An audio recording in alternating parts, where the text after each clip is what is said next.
وہ کہہ رہے تھے کہ موٹر سائیکل کی ٹینکی پیٹرول والی ٹینکی پہ نا انا تو ہے نا کوثر انا تو ہے نا کل کوثر فضل ربی کا وانہار انا شانیہ کو لبتر، یہ پڑھ کے پھونکا کرے پیٹرول میں برکت ہوگی۔ کتنی بڑی کرامت، کبھی ان کے پاس بھی جائیں۔ کیلا رکھنے کا مدنی طریقہ، دیکھیں پاپا جانی جو ہیں ان کا بزرگ ہونا تو پہلے ثابت کرو نا۔ چارجر لگانے کا مدنی طریقہ، کھیرا کاٹنے کا مدنی طریقہ، اور ایک تو ادھر کبھی چلے جائیں نا یہ ساتھ ہی فیضان مدینہ، ان کو بھی کہیں کہ خدا کے لیے اسلام کو کس طرح آپ نے بنا۔ وہ علمی لائن کے آدمی نہیں ہے نا، وہ تو اس طرح کی علمی باتیں، وہ تو کہتے ہیں میں بزرگ ہوں اور مجھ سے فیض حاصل کرو۔ نہیں تو یہ فیض ہے کہ کھیرا رکھنے کا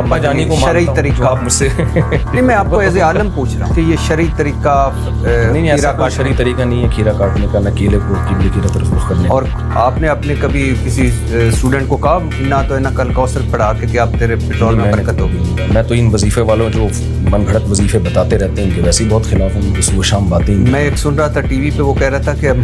بجلی کے میٹر پہ زم زم لکھو انگلی سے،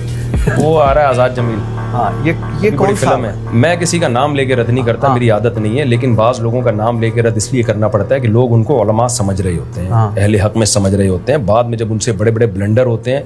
تو لوگ پھر یہ سمجھتے ہیں کہ سارے مولوی ایسے ہی ہوتے ہیں۔ تو اس لیے آزاد جمیل صاحب کے بارے میں لوگوں کو بتا دوں، آپ کے ریفرنس سے بتا دوں کہ یہ کوئی مستند آدمی نہیں ہے۔ بہت ساری چیزیں ہیں جو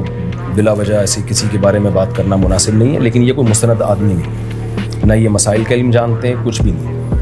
وہ جو اماں پہ روئے تھے نا، جب اماں کا انتقال ہو گیا تھا، کس نے بتایا میری اماں پہ ظلم ہوا ہے، وہ بھی کافی انہوں نے،